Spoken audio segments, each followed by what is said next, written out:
Hello, this is North Star Runner. In this video, I'm going to talk about how to get started running. A lot of the people over the years have asked me how I got started with running, so I'll be sharing that now, and I'll share a little bit about my thoughts on how to best get started. I wasn't always a runner. In fact, I used to hate running. Back in high school and college, I focused primarily on football and weightlifting. I actually played offensive tackle both in high school and in college. However, I did enjoy staying in shape with some road and mountain biking during the off season quite a bit, but I certainly didn't look like someone who spent the majority of my exercise routine doing cardio work. Fast forward 10 years or so after getting married and having 3 kids, I realized one day holding my son that I was the same weight that I was back in college, but I was no longer lifting weights or exercising in any way at all. So it was at that time, looking at my son in my arms, that I realized I had to make a life change. The next day, I signed up for a 100-mile bike race that was roughly 9 weeks or so away. I had done one century ride, or I have done actually several century rides before that, none recently at that time. It was going back really actually to high school.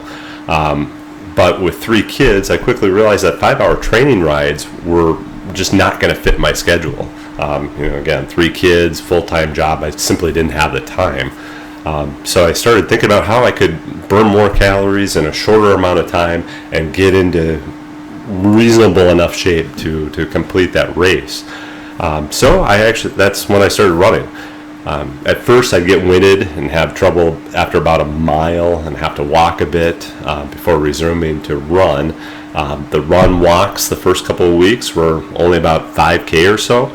But then over the next few weeks after that, I started walking less, running more, and adding more distance.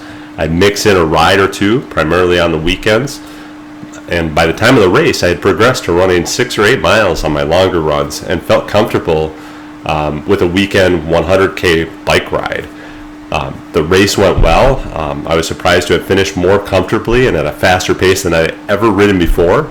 And this was going back to even my high school days. So I wanted to maintain that level of fitness, but time was still a constraint.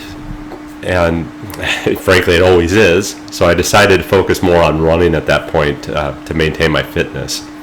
At that point, the 6 to 8 mile runs, while still slow, were starting to feel a bit more comfortable. So I decided that in order to keep myself motivated, I'd sign up for a marathon. That was about 18 weeks out at that point. It was the Twin Cities Marathon. Naturally, I scoured the internet and found an 18-week training schedule. I actually landed on Hal Higdon's site and used his novice program, his novice marathon program. I highly recommend this program for your first marathon. In fact, if you're just starting to run and feel like you'd eventually like to run a marathon, perhaps you're out in the next month or so watching a friend or a family member compete in all the fall marathons that are coming up. Hal Higdon actually has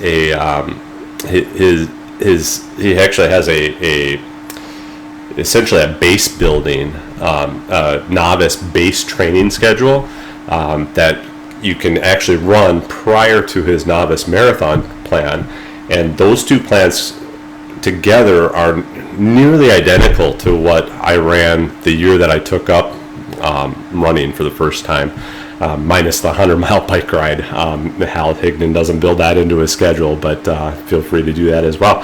But those 2 plans together are a great way to get started. Obviously, there's several other plans out there, but that base training program wasn't available, or he didn't have it on his site at the time that I took it up. But again, it's almost identical to what I did to build that base prior to his novice marathon schedule.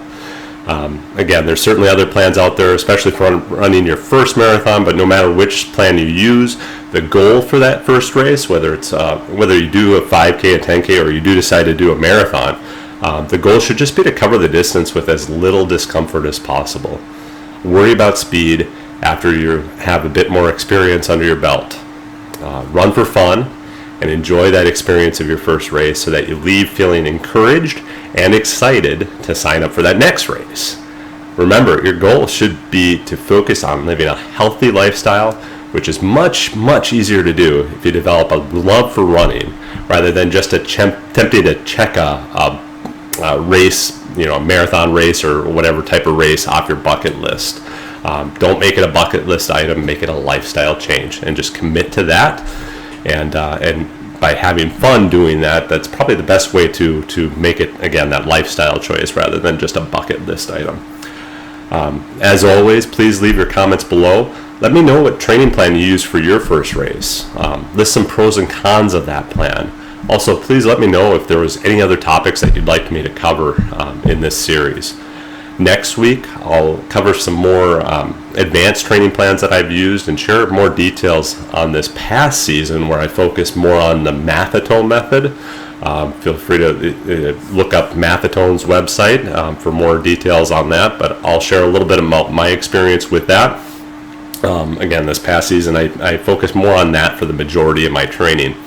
I'll give you my review of the Maffetone method and how it compared to Hal Higdon's plan. And then I'll just share some of my other training programs that I've done. I'll also share how I will use the experience of this past season in developing my plan for the next training cycle. I'm planning on running Grandma's again next spring. So I'm just starting to do a little bit of base building for that, and I'll just share a little bit about my plans for the next year. As always, please hit that like button and consider subscribing to the channel if you're looking for more running tips. Obviously, I'll be sharing those, share some tricks that I've learned over the years, and as well as some reviews of various running gear and just motivational thoughts as well. Now get out there and go for your next run. Thank you.